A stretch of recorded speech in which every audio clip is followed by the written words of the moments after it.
Breaking news తెలంగాణలో మొదటి విడత ఎలక్షన్స్ అయితే జరిగాయి. ఈరోజు గ్రామ పంచాయతీ ఎన్నికలు మొత్తం 3834 గ్రామ పంచాయతీల్లో సర్పంచ్ ఎన్నికలు అనేది ఈరోజు నిర్వహించారు. మొత్తం 3 విడతల్లో ఈ సర్పంచ్ ఎన్నికలు నిర్వహిస్తున్న విషయం తెలిసిందే. ఈ మేరకు పల్లె వాసుల అంటే పట్టణ వాసులు అందరూ పల్లె బాట పట్టినట్టు అయితే తెలుస్తూ ఉన్నది. ఇటు హైదరాబాద్ చుట్టుపక్కల ఉన్న హైవేలు మొత్తం టోల్ గేట్స్ దగ్గర వాహనాలతో కిక్కిరిసిపోయాయి.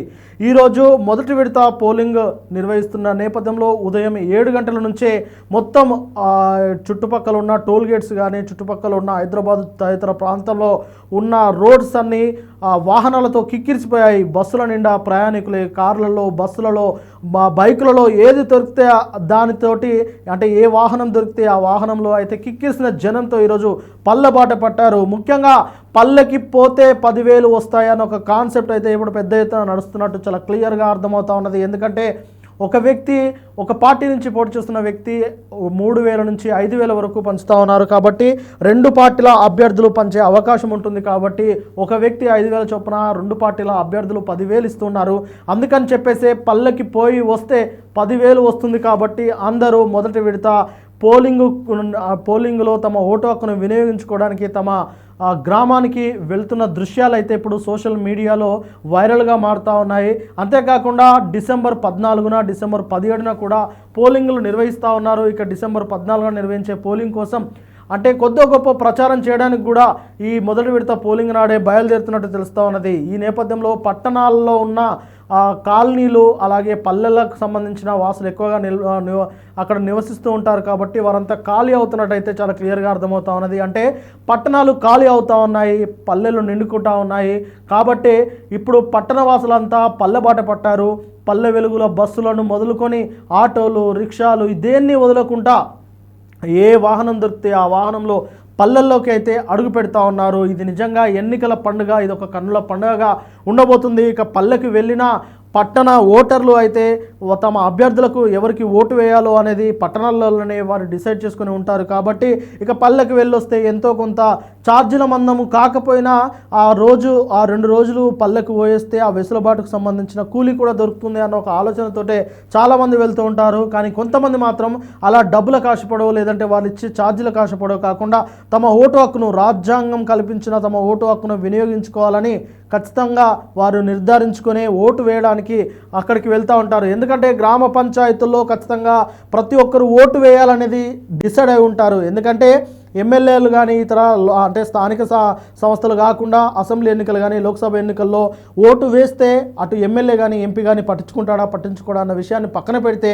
గ్రామ పంచాయతీలో జరుగుతున్న ఎన్నికలకు మాత్రం ఖచ్చితంగా పల్లెవాసి అక్కడ హాజరు కావాలనుకుంటాడు. వారికి అభ్యర్థికి సంబంధించి ఇరువురి అభ్యర్థులకైతే తన మద్దతు ఉంటుందని ప్రకటించి బ్యాలెట్ లోపలికి వెళ్ళిన తర్వాత బ్యాలెట్ పత్రంపై తనకు నచ్చిన అభ్యర్థికి ఓటు వేసి ఆ బ్యాలెట్ బాక్సులో వేసి వస్తూ ఉంటారు. కానీ తను పల్లెకి వచ్చాను, మీ గెలుపుకు నేను కారణమయ్యాను అన్న ఒక సంకేతాన్ని అయితే అక్కడ ఉన్న అభ్యర్థుల ఇద్దరికి ఇచ్చే అవకాశం అయితే కల్పిస్తూ ఉంటాడు. ఎందుకంటే భవిష్యత్తులో ఏ రేషన్ కార్డు అవసరం వచ్చినా లేదంటే ఇతర ఏ అవసరం వచ్చినా, ఊరికి సంబంధించి ఏదైనా గొడవలు వచ్చినా లేదంటే ఆ ఇంటికి సంబంధించి ఏదైనా ఇష్యూస్ వచ్చినా ఏదొచ్చినా పల్లె అనేది ఆ పట్టేల అంటే పల్లెనే అనేది ఒక బలంగా ఉంటుంది. పల్లెలో ఆ బలం అంటే ఊరు బలం అనేది ఉంటుంది. కాబట్టి ఊరు బలాన్ని నిలుపుకోవడానికి ప్రతి ఓటరు గ్రామానికి వెళ్ళి తమ ఓటు హక్కును వినియోగించుకుంటున్నా అనేది అయితే అక్కడ స్పష్టంగా చెప్పి వస్తారు. కాబట్టి అందుకోసమే చాలామంది పల్లెల్లోకి వెళ్తూ ఉంటారు.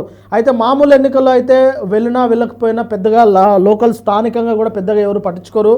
కానీ సర్పంచ్ లాంటి ఎన్నికల విషయంలో మాత్రం చాలా అంటే ప్రతి ఓటు చాలా కీలకంగా ఉంటుంది. ఎందుకంటే ఒక ఓటుతో గెలిచిన అభ్యర్థులు చాలామంది ఉంటారు, 2 ఓట్లు 3 ఓట్లు ఇలా చాలా సమీపంగా గెలిచే అభ్యర్థులు ఎక్కువగా ఉంటారు. కాబట్టి ప్రతి ఓటు చాలా ప్రాధాన్యమైన ఓటుగా పరిగణించబడి అందరినీ ఆహ్వానించడానికి అక్కడ అభ్యర్థులు ప్రయత్నం చేస్తూ ఉంటారు. ఆ ప్రయత్నంలో భాగంగానే అభ్యర్థులు కూడా తమ ఓటు హక్కును వినియోగించుకోవడానికి పల్లెలకు వెళ్తూ ఉంటారు.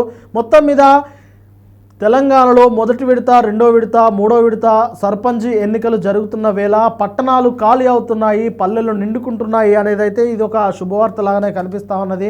ఇక చాలా చోట్ల రోడ్లు అయితే చాలా కిక్కిరిసిపోయాయి వాహనాలతోటి, అటు ప్రయాణికులతోటి అయితే ప్రయాణికులతోటి వాహనాలు కిక్కిరిసిపోతే వాహనాలతోటి రోడ్లు కిక్కిరిసిపోయాయి. ఇది ఖచ్చితంగా డిసెంబర్ 17 వరకు ఇదే ప్రవాహం కొనసాగే అవకాశం అయితే కనిపిస్తూ ఉన్నది. ఇక ఏది ఏమైనప్పటికీ పల్లెకు వెళ్ళి ఓటు వేసి రావడం అనేది పౌరుడు బాధ్యతగా తీసుకొని ఖచ్చితంగా వేసి వస్తేనే బాగుంటుంది అనేది కూడా చాలామంది నిపుణులు చెబుతూ ఉన్నారు.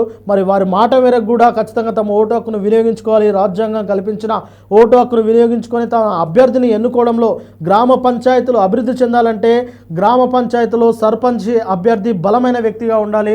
అలాంటి బలమైన వ్యక్తిగా ఉంటే గ్రామము ఖచ్చితంగా అభివృద్ధి పదంలో ముందుకు వెళ్తుంది.